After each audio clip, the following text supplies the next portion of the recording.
Assalamualaikum warahmatullahi wabarakatuh. So hari ini kami akan meneruskan pembentangan CTU 554 untuk kumpulan 4 bagi tugasan 1. Nama ahli kumpulan kami terdiri daripada Azam, Syazwan, Afiq, Zulaika dan saya sendiri Atira. So saya harap semua akan fokus untuk mendengar pembentangan kami. Okey, so pembentangan kami akan diteruskan dengan tugasan satu mingguan iaitu Faktor Konsep Etika dan Peradaban. Tamadun Barat menjadi pilihan untuk huraian konsep kami ini. Maka ramai antara kita telah sedia maklum tentang tamadun Barat yang banyak mempengaruhi sistem ekonomi kita. Hal ini kerana kita telah dijajah oleh mereka selama berpuluh-puluh tahun. Malah mereka juga telah membawa banyak perubahan dan kemajuan dalam industri ekonomi kita. Poin first kami ekonomi ini berkaitan dengan perubahan kemajuan yang telah dibawa oleh Barat ialah berkaitan dengan urusan import dan ekspor bahan mentah yang telah diperluaskan oleh mereka. Mereka juga turut membawa tenaga kerja daripada negara luar, contohnya kaum Cina dan India untuk bekerja di ladang-ladang dan di kawasan biji timah. Seterusnya, kemajuan ekonomi juga turut dipengaruhi dengan amalan riba yang telah dibenarkan oleh mereka. Kemajuan terakhir yang kami dapati ialah urusan jual beli telah dimajukan dengan menukar sistem barter kepada penggunaan wang kertas.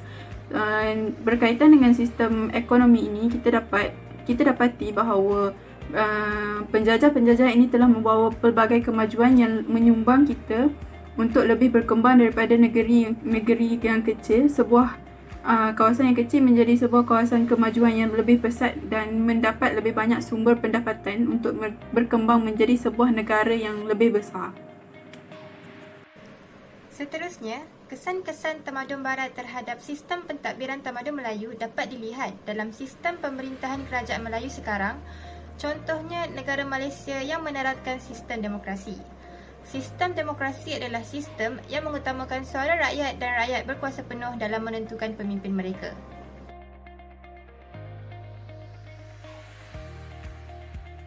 Assalamualaikum, nama saya Azam Syakir Gunawan. Saya akan membincangkan tentang kesan-kesan tamadun Barat terhadap tamadun Melayu dari segi agama. Yang pertama ialah penjajah Barat telah mengembangkan agama ajaran Kristian kepada masyarakat penduduk tanah Melayu pada zaman dahulu, dan juga pada masa yang sama mereka memperkenalkan fahaman sekul di mana ia bertujuan untuk mengasingkan institusi agama dan juga institusi kerajaan, di mana kerana orang Barat menganggap perlembagaan yang berdasarkan agama sudah tidak lagi relevan pada masa itu. Antara kesan-kesan tamadun Barat terhadap tamadun Melayu, sebagai contohnya, dalam segi kesenian reka bentuk bangunan dan rumah masyarakat Melayu sekarang adalah kebanyakan mengikut seni bina negara Barat. Selain itu, kemahiran seni ukiran tradisional juga pupus ditelan zaman. Seterusnya, saya Muhammad Afiq Ishrakin bin Muhammad Nur akan menyampaikan pula tentang kesan-kesan tamadun Barat terhadap tamadun Melayu daripada aspek bahasa. Sistem tulisan Jawi merupakan sistem tulisan rasmi negara kita sebelum negara kita mengadaptasikan tulisan Rumi sepenuhnya.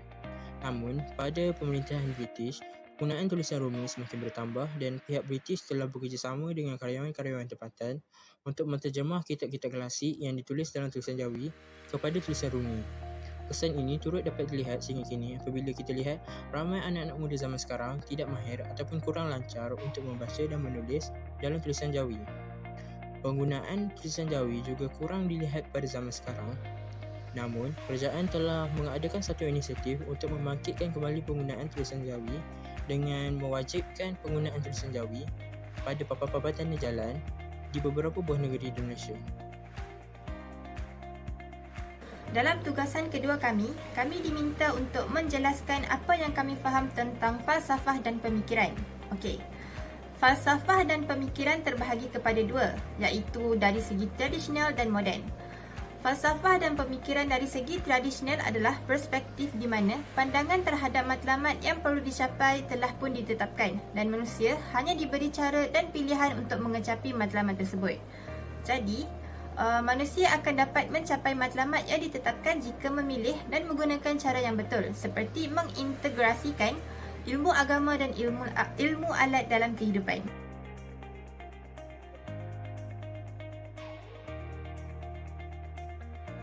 Falsafah dan pemikiran moden pula adalah perspektif di mana manusia bebas untuk menentukan matlamat hidup mereka, serta berhak menentukan cara yang tersendiri untuk mencapai matlamat yang diinginkan.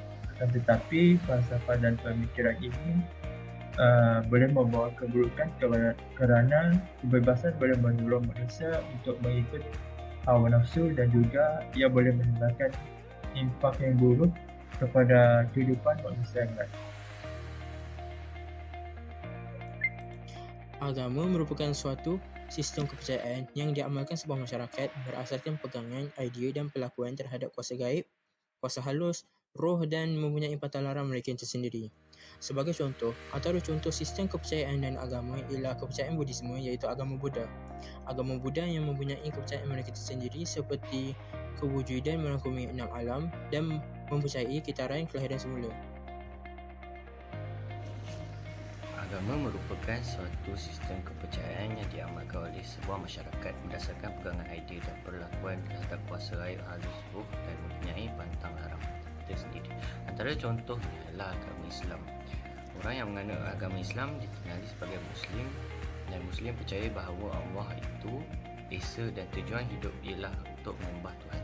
Muslim juga percaya bahawa Islam merupakan versi lengkap dan sejagat kepercayaan monoteistik ajaran Nabi Ibrahim AS, Nabi Musa AS, Nabi Isa AS dan lain-lain Nabi. Okey, seterusnya pembentangan telah boleh diteruskan lagi tentang berkenaan apa yang kami faham berkaitan dengan falsafah dan pemikiran. Dari segi falsafah dan pemikiran ini, kami telah memahami wujudnya amalgamasi.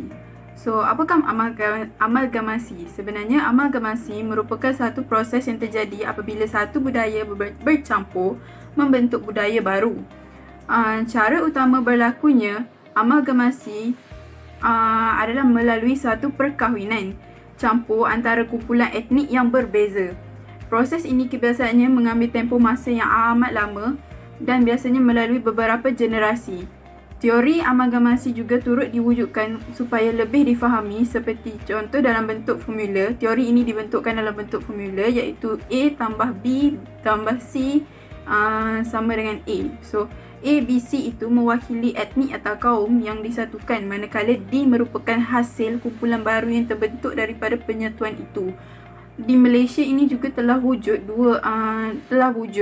amalgamasi ini. Sebagai contoh, golongan Baba dan Nyonya dan satu lagi golongan Melayu Arab. Dua contoh ini telah membuktikan bahawa hubungan amalgamasi ini turut berlaku di Malaysia juga. Hal ini kerana fenomena perkahwinan campur biasa berlaku terutamanya dalam konteks masyarakat pelbagai etnik. Seterusnya, tugasan ketiga yang kami perlu lakukan ialah mencari artikel berkenaan perpaduan. Maka di sini kami mencari berkenaan isu perkauman. Isu yang boleh menjejaskan perpaduan di Malaysia ini terdapat dalam artikel yang telah kami selitkan di atas. Isu yang telah diutarakan ialah politik. Salah satunya adalah politik.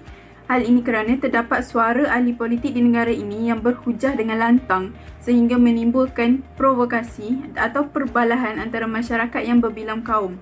Hal ini menunjukkan bahawa perucapan seseorang individu itu amat penting kerana sentimen setiap orang itu berbeza. Malah isu yang dipetik juga haruslah dipertimbangkan sebelum dibincangkan kerana isu-isu perkauman ini terlalulah sensitif dalam kalangan kita, malah boleh menimbulkan dan merosakkan sesuatu masyarakat hal kerana mulut yang terlalu lancang dalam berkata-kata tanpa memikirkan perasaan kaum-kaum lain. Maka dari situ kita dapat belajar bahawa golongan politik ini boleh menjadi contoh kepada kita. Maka orang yang berkait atau terlibat dalam politik seharusnya menjaga percakapan mereka dan pertuturan mereka kerana di sini beranggapan mereka merupakan contoh yang paling besar boleh dirujuk oleh masyarakat. Maka jika ahli golongan politik ini juga macam lebih kurang menyentuh isu perkauman dengan sengaja, maka sesuatu perpaduan itu susah untuk dibentuk di negara kita.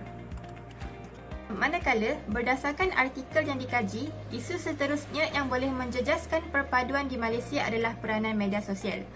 Hal ini kerana pelbagai kenyataan dan provokasi tentang isu perkauman yang dipaparkan di media sosial. Menurut artikel, isu ini juga turut menjadi kebimbangan dalam kalangan pemerintah, khususnya Sultan Perak, di mana baginda bertitah bahawa negara sedang menghadapi perkembangan yang boleh mengancam perpaduan rakyat. Dengan kewujudan pelbagai slogan-slogan yang bersifat provokatif atas nama kaum dan agama yang semakin hari semakin menjadi-jadi. Di dalam artikel juga ada menyatakan bahawa penyelesaian bagi isu ini masih samar-samar. Namun, penyelesaian bergantung kepada rakyat itu sendiri dan sekiranya rakyat tidak menghormati perpaduan serta menghargai keharmonian negara, tidak mustahil negara kita akan menghadapi lebih banyak masalah pada masa yang akan datang. Kita seharusnya mempunyai keazaman untuk memastikan masing-masing tidak akan menimbulkan sebarang masalah atau isu yang boleh menggugat atau memudaratkan perpaduan. Kesimpulannya, penting untuk kita sentiasa bersikap rasional, tidak terlalu beremosi dan harus memikirkan fakta penting bagi memastikan negara sentiasa aman dan damai. Untuk cadangan penyelesaian isu perkauman berkaitan politik yang seterusnya ialah ahli politik harus menjadi contoh yang baik kepada rakyat. Hal ini kerana ahli politik haruslah menyemai semangat perpaduan dalam kalangan masyarakat Malaysia. Ini dengan ahli politik boleh mengelakkan sebarang permasalahan berkaitan dengan perkauman dengan mengelakkan sebarang ucapan yang berunsurkan negatif seperti mewujudkan provokasi dan merendah-rendahkan kaum-kaum lain. Maka mereka seharusnya menjadi lebih berhati-hati dalam menuturkan setiap kata yang diucapkan oleh mereka ketika berhujah. Bagi menyelesaikan isu perkauman berasaskan politik di Malaysia, saya berpendapat bahawa seseorang individu itu perlulah memastikan fakta yang mereka perolehi daripada media sosial itu sahih dan benar, terutamanya berkenaan perkara-perkara yang sensitif seperti bangsa dan agama untuk mengelakkan perselisihan faham antara kaum di Malaysia. Hal ini kerana berita palsu sangat senang disebarkan tanpa sebarang sumber yang kukuh di media sosial. Masyarakat yang leka dan tidak mengambil cakna tentang kesahihan suatu fakta di media sosial akan mudah terpengaruh dengan berita palsu ataupun fitnah yang dilemparkan oleh ahli-ahli politik kepada parti lawan bagi meraih undi. Ahli politik dan rakyat perlulah berpolitik secara matang dan mengelakkan daripada menyentuh perkara-perkara sensitif demi menjaga keharmonian negara.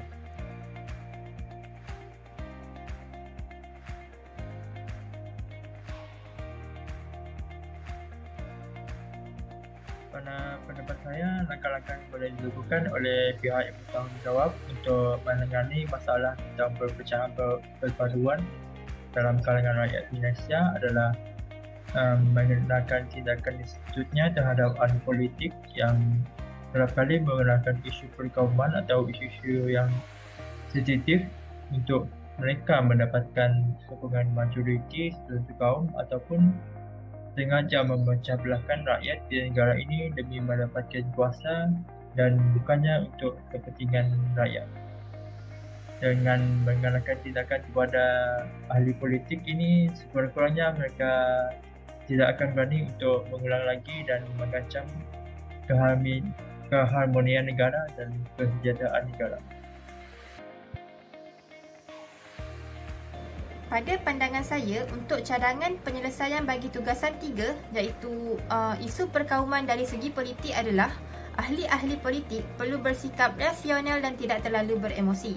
Mereka perlu sedar bahawa mereka adalah peranan besar yang mempengaruhi rakyat. Jadi, mereka perlu berhati-hati dalam ucapan dan tingkah laku agar tidak menyentuh hal-hal yang boleh memecahkan perpaduan rakyat Malaysia seperti perkauman, agama dan institusi diraja. Antara cadangan penyelesaian isu perkauman politik adalah masalah perselisihan kaum yang disebabkan oleh ahli politik media sosial. Kedua-duanya memainkan peranan penting dalam menyampaikan maklumat kepada masyarakat dan menyelesaikan masalah masyarakat Selain itu, media sosial juga menjadi medium penyebaran maklumat untuk orang ramai. Akhir sekali, tugasan terakhir yang diberi ialah tugasan yang keempat. Tugasan yang keempat ini kami juga turut diarahkan untuk mencari satu artikel berkaitan dengan isu perlembagaan di Malaysia. Maka di sini kami akan kupaskan berkaitan isu perlembagaan di Malaysia berdasarkan artikel yang kami cari. Apa yang boleh kami katakan, kerajaan telah bercadang untuk meminda perlembagaan persekutuan bagi memudahkan ibu-ibu mendapatkan kerayatan untuk anak-anak mereka yang lahir di luar negara dan mempunyai bapa bukan warga negara Malaysia. Hal ini kerana masalah yang timbul isu yang timbul dalam artikel ini ialah berkaitan permasalahan kerakyatan kepada anak-anak yang mempunyai bapa bukan warga negara dan anak-anak yang lahir di luar negara. Maka boleh kita pandang dari sini masalah yang dihadapi ini merupakan suatu isu yang amat yang boleh dikategorikan sebagai suatu isu yang amat besar dan penting. Hal ini kerana isu ini tak dapat diselesaikan dengan mudah kerana terikat dengan perlembagaan dan perundangan sedia ada dalam negara. Malah kerajaan juga turut berada dalam keadaan terhimpit kerana isu ini kerana telah timbul isu berkenaan kes 6 wanita lawan kerajaan Malaysia dan kes lain lagi. Pada akhirnya, situasi menjadi lebih rumit kerana terdapat dua keputusan berbeza yang dikeluarkan oleh mahkamah. Maka isu telah timbul di sini dan perbezaan pendapat telah timbul dan mendapat perhatian ramai rakyat untuk mengetahui apakah penyelesaian bagi isu ini. Namun sehingga sekarang, penyelesaian isu ini masih tergantung kerana kita masih menunggu persetujuan Majlis Raja-Raja yang membolehkan kita menukar perlembagaan kita. Kerana mereka ini hanya mereka yang berhak untuk menukar undang-undang perlembagaan dalam Malaysia. Maka isu ini susah untuk diselesaikan dan mengambil masa yang lama untuk diproses kerana isu yang dibangkitkan ini bukanlah suatu isu yang kecil dan isu ini melibatkan seluruh rakyat Malaysia dan menyebabkan timbulnya satu jika silap terdapat kesilapan dalam menentukan keputusan boleh menimbulkan kemarahan rakyat-rakyat tempatan dan golongan-golongan lain yang merasakan ketidakadilan dalam diri mereka. Maka itu pendapat kami berkenaan ulasan isu perlembagaan di Malaysia berdasarkan artikel. Turut juga kami sertakan link artikel ini di bawah ataupun di atas. So boleh rujuk artikel tersebut. Sekian saja, itu saja daripada kami. Sekian. Diharapkan semua yang mendengar dan menonton video ini akan terhibur dan mudah lebih faham tentang sistem negara kita berdasarkan huraian-huraian video yang kami dapat. Untuk pencahayaan lebih lagi berkenaan isu-isu yang kami utarakan, setakat itu sahaja yang boleh kami kupaskan dan moga setiap isu yang kami kupaskan itu andai ada tersalah maklumat atau tersalah silap kata, kami mohon ampun kerana kami juga manusia yang biasa. Sekian itu sahaja dari kami sebagai penutup majlis. Terima kasih.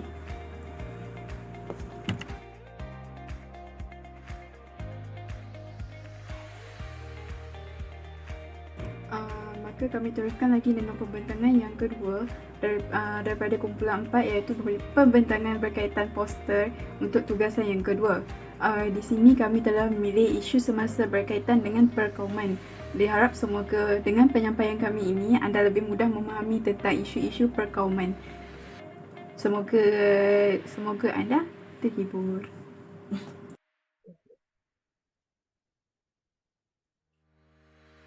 Assalamualaikum, ini adalah pengenalan kepada pembentangan poster kami yang bertajukkan isu perkauman. Sejak negara kita diisytiharkan merdeka lebih kurang 65 tahun lalu, kita sudah mencapai tahap perpaduan tubuh dan juga menghilangkan jurang sosial yang ada di antara kaum di negara ini. Walau bagaimanapun, kita dapat lihat pada masa kini kebanyakan daripada kita masih lagi hidup secara berkelompok dan berasingan antara satu sama lain. Akan tetapi pada proses ini kita akan melihat dan mengupas punca-punca yang menyebabkan berlakunya isu perkauman dan juga cara dan inisiatif yang boleh dilakukan untuk mencatas masalah ini. Antara gambar isu-isu yang didapati ialah gambar hashtag #StandWithKisona yang merupakan perseorangan badminton wanita negara yang disambung dengan perkauman ketika bertanding untuk Piala Sudirman. Selepas itu terdapat keratan akhbar yang menyatakan bahawa politik punca rasis kerana ahli-ahli politik akan menggunakan perkauman bagi meraihkan undian mereka. Dan terakhir adalah komen negatif di media sosial yang menyentuh secara gelap perkauman yang pernah berlaku di negara ini. Untuk pembentangan seterusnya bagi pembentangan CTU 554 iaitu tugasan kedua iaitu pembentangan berkenaan perkauman. Isu semasa yang kami pilih adalah perkauman. Berdasarkan apa yang dikaji oleh kami, punca berlakunya isu ini adalah disebabkan sekolah mempunyai banyak aliran yang mengkhususkan kaum masing-masing. Contohnya, sekolah jenis kebangsaan Cina, sekolah jenis kebangsaan Tamil. Mengapakah isu ini timbul? Kerana isu ini timbul apabila terdapat kes-kes yang menyebabkan individu yang berbeza kaum ataupun sama ada terdiri daripada guru ataupun pelajar yang terdiri daripada kaum yang berbeza daripada mereka. Mereka ada yang dipulaukan, malah ada yang mereka yang dibuli dan mendapat layanan yang tidak sama rata kerana dianggap tidak sama dengan kaum mereka. Maka di sini isu ini mungkin terlihat kecil namun sebenarnya memberi impak yang amat besar kerana dari situ kita boleh lihat ketidaksepaduan antara dua kaum yang berbeza. Maka dari situ kita boleh lihat bahawa terdapat perbezaan ataupun jurang hubungan antara kaum-kaum yang berlainan. Malah sekolah ini juga telah menjadi penyumbang kepada masalah perpaduan kerana skop pendidikan mereka lebih tertumpu kepada negara asal mereka. Kebanyakan silibus dan cara pembelajaran yang diajar juga yang diterapkan juga adalah berdasarkan negara asal mereka. Hal ini kerana wujudnya fahaman bahawa sistem di negara mereka lebih baik berbanding sistem di negara kita. Ini telah menyebabkan jurang antara kaum-kaum lain yang tidak boleh mengadaptasi dengan sistem yang dilakukan di sekolah-sekolah tersebut. Punca seterusnya yang menyebabkan berlakunya isu perkauman di Malaysia adalah peranan media sosial yang di mana pelbagai kenyataan dan provokasi tentang isu perkauman dipaparkan di media. Contohnya kewujudan slogan-slogan yang bersifat provokatif terhadap kaum dan agama. Selain itu, ada juga segelintir golongan pelampau daripada pertubuhan tertentu memberikan pandangan ekstrim terhadap isu-isu sensitif berkaitan kaum dan agama, di mana menimbulkan rasa kurang senang kepada kaum lain. Hal-hal ini boleh membawa kepada perpecahan kaum di Malaysia. Untuk menyelesaikan isu ini, pendidikan silang budaya hendaklah diamalkan di Malaysia. Ini kerana pengasingan kaum adalah satu perkara yang sangat normal di Malaysia dengan kewujudan SJKC dan SJKT. Dengan adanya pendidikan silang budaya, pengetahuan dan ilmu yang dipelajari di sekolah akan memberi pemahaman terhadap pelbagai kaum-kaum yang wujud di Malaysia. Selain itu, pendidikan silang budaya ini turut memupuk pelajar-pelajar di sekolah untuk bergaul dan bersosial dengan pelajar yang berlainan kaum. Selain itu, ibu bapa hendaklah menjadi contoh yang baik kepada anak-anak mereka dengan menggalakkan anak-anak mereka berkawan dengan kawan-kawan yang berlainan kaum supaya anak-anak memahami dan menyayangi kewujudan kaum lain di Malaysia. Sekian itu sahaja daripada kami. Seandainya ada silap fakta atau tersilap kata, kami mohon maaf. Semoga dengan penerangan yang kami berikan itu lebih mudah difahami tentang isu-isu semasa perkauman dan tidak lagi kita mengamalkan tentang perkara tidak lagi kita mengulang kembali kesilapan yang telah kita lakukan dan berusaha untuk mendapatkan jurang antara kaum-kaum lain. Sekian itu sahaja dari kami. Terima kasih.